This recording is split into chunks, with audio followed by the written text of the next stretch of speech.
Life is like a journey. You start at the beginning and you have that destination that you want to reach. But things don't always run as smoothly as you'd hoped. There are diversions along the way.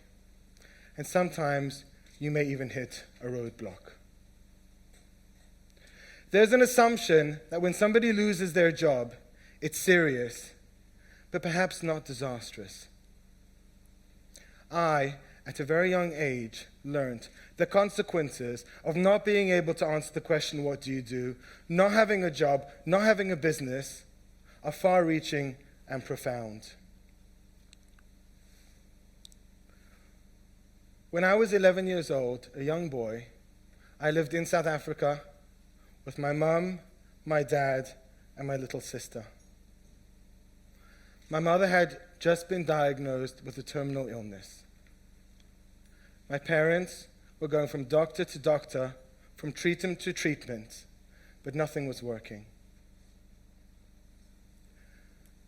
The doctors told my parents that my mother had 6 months to live and that there was nothing that they could do. My dad, wanting to keep our family together, wanting to give us hope, scoured the world looking for a treatment, looking for something that would make my family stay together and enable my mother to live. He found an experimental drug in Los Angeles, and within 6 weeks of returning from that trip, he had sold his business, we had packed up our family, and we found ourselves in a small rental apartment in the middle of Los Angeles. My parents were working day and night, making sure my mother had the medical attention that she needed, starting to help me and my sister integrate into the community. They found us schools, trying to build a new life for us.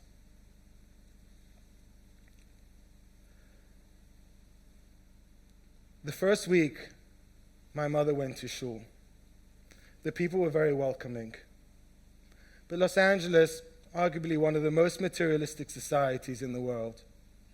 The second question that they asked her, well, hello, how are you, welcome, what's your name? What does your husband do?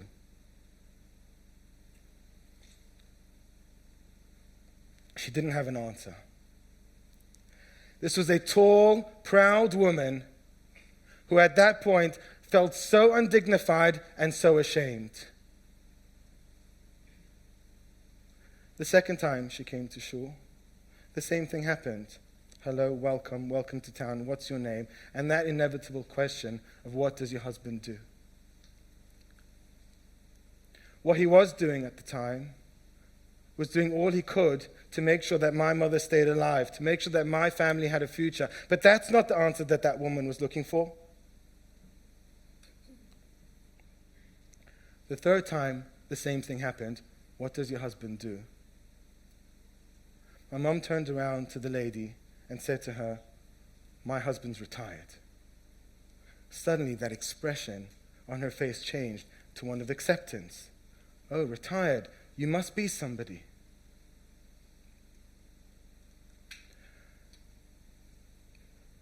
My mother lived another 24 years after that. She saw my sister and I get married and grandchildren. My experience as a young child have impassioned me to do the work that I do, to do the work that we do at Work Avenue. It's impossible to explain to somebody what it must feel like not to be able to answer that question of, what do you do? Not to have the basics, not to have enough to buy the basics for you and for your family. But let me tell you about a number of people whose lives we have impacted at Work Avenue and how we have helped them hold their lives and their families together. Shannie, a young girl, came to us for help. She had a young child. Her husband had recently left her, and she was literally left holding the baby. For her to go and get a regular job was impossible, because the cost of childcare was so prohibitive that just wouldn't have helped. But Shannie did have skills. she had strong admin skills, and she had good IT skills. Together we worked with Shani and came up with the idea of opening a virtual office service from her home. We put together her business plan with her. We created a cash flow. Through our network of business contacts, we got her first client, and she started to build her business. And it grew, and then she started employing other people. Today, Shani still runs that same business from her home, supports herself and her young child with dignity and pride, and is also employing other people, enabling them to do the same.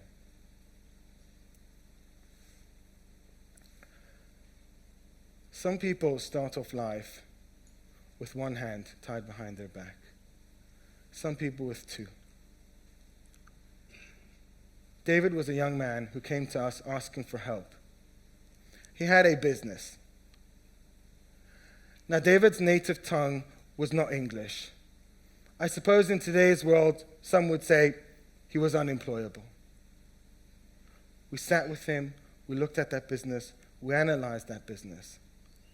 And I remember the day sitting together with David when we came to the realization that there actually was no business there. There were no real customers. There was no real market. This business didn't really have much of a future. And I remember that look of hopelessness and despair on David's face.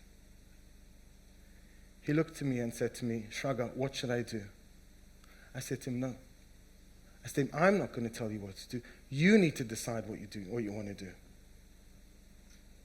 He turned to me and said, "I want to shut the business down. But if I do, will you help me get myself back on track? Will you help me find that job?" And I turned to David and I said to him, "David, not only will I help you, but you'll have our entire team behind you, rooting for you and supporting you to get there." David shut the business down. Through our careers guidance and our training department, we sent David to get basic numeracy and basic literacy skills.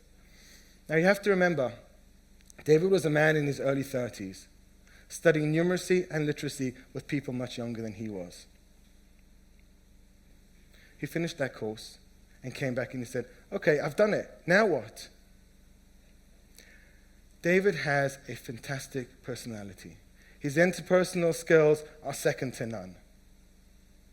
Through our network at the time, we were working with a professional services company that was building a sales team. We approached them and we said, "Look, perhaps this wasn't what you're looking for, but David was from a part of the community in which they had no inroads. We said, why don't you give this guy a chance? Give him a break." They took a while to come back. And then they came back and said, "You know what? Let's give it a shot." Within a year, David was one of the top 3 salesmen in that company. He won trips to Mauritius, to South Africa, and various awards. About a year and a half later, David came back. And he said, "Shraga, I cannot thank you guys enough for what you have done for me. And I am selling, and I am doing well in that company." He said, "But I think I've got more to give. And to be perfectly honest, I have a growing family, and I'm not really making ends meet. I want to start a business." At the same time, Mark had approached us. Mark was also in that same sector, and he too was looking to start a business. Now, where David excelled with the interpersonal skills and the selling skills, Mark excelled and was fantastic at the back office, at compliance, at managing the business. And we thought, well, why don't we just put them together? Which is what we did. We helped them, again, with their business plan, with their cash flows. We helped them with their first couple of clients. They worked and continued to work day and night to build that business. And ladies and gentlemen, I'm delighted and proud to tell you that David is in this room tonight and he's now a donor to this organization.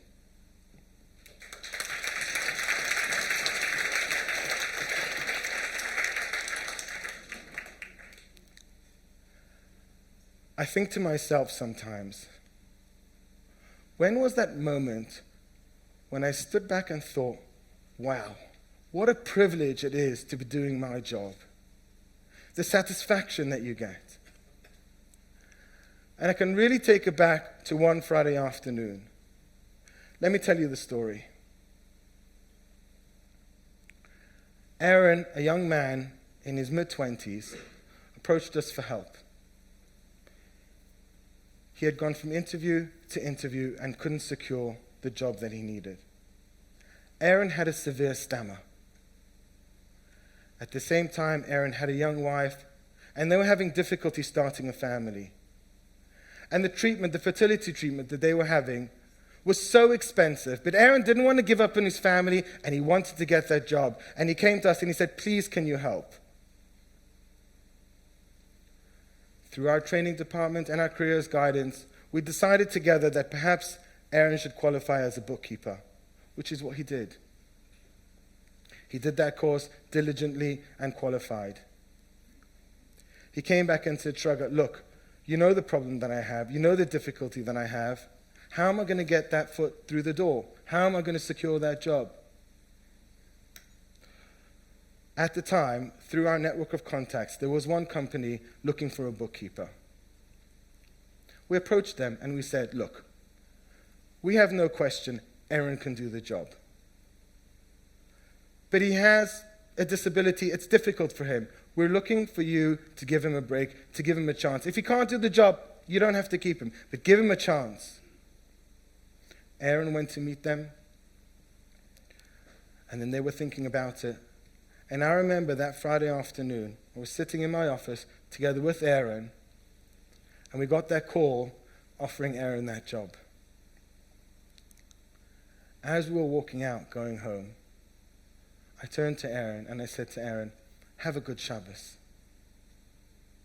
He turned around to me with this huge smile on his face, and he said to me, Shraga, if your Shabbos is only half as good as mine and my family's, it's going to be fantastic.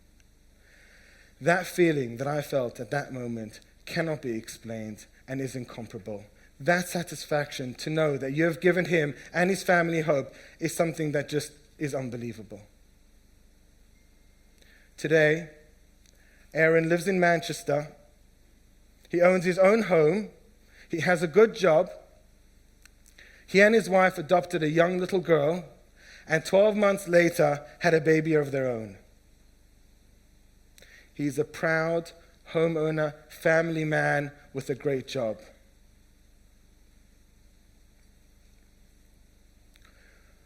The weight of financial commitment, of family commitment, weighs heavily on people's shoulders. I remember one morning when Joe walked into our office looking for a job.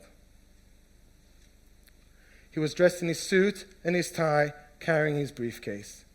And he had just been made redundant, and he wanted our help. We helped him with his CV. We gave him some ideas of jobs he could go for. And he left seemingly with a little bit more hope than what he had come in with. The next day, Joe was back, again, in his suit and his tie with his briefcase.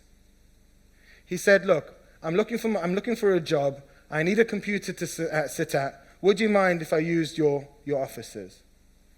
We said, sure, that's what we're here for. Feel free. Again, he worked that day and then went home. The next day, Joe was back, again, in his suit and his tie with his briefcase, wanting to use our computers. At lunchtime that morning, Debbie, who heads our business support services, went over to Joe and said, Joe, look, feel free to dress however you want, but we're quite relaxed over here, and you don't have to come in your suit and tie. Feel free to do as you wish. Joe turned to Debbie and said to her, Debbie, you don't understand. When I leave my house in the morning, my wife thinks I'm going to work. I'm a child of immigrant parents who sacrificed everything to make sure that I had the education to ensure that I had a successful career, and who are today reliant on me for financial support. I am the cornerstone in our family. I am the glue that holds everything together. If my wife or my parents would have any idea that we are only 6 weeks away from not having enough money to go to the shop to buy basic food, basic needs, never mind pay our mortgage, my entire family would just fall apart.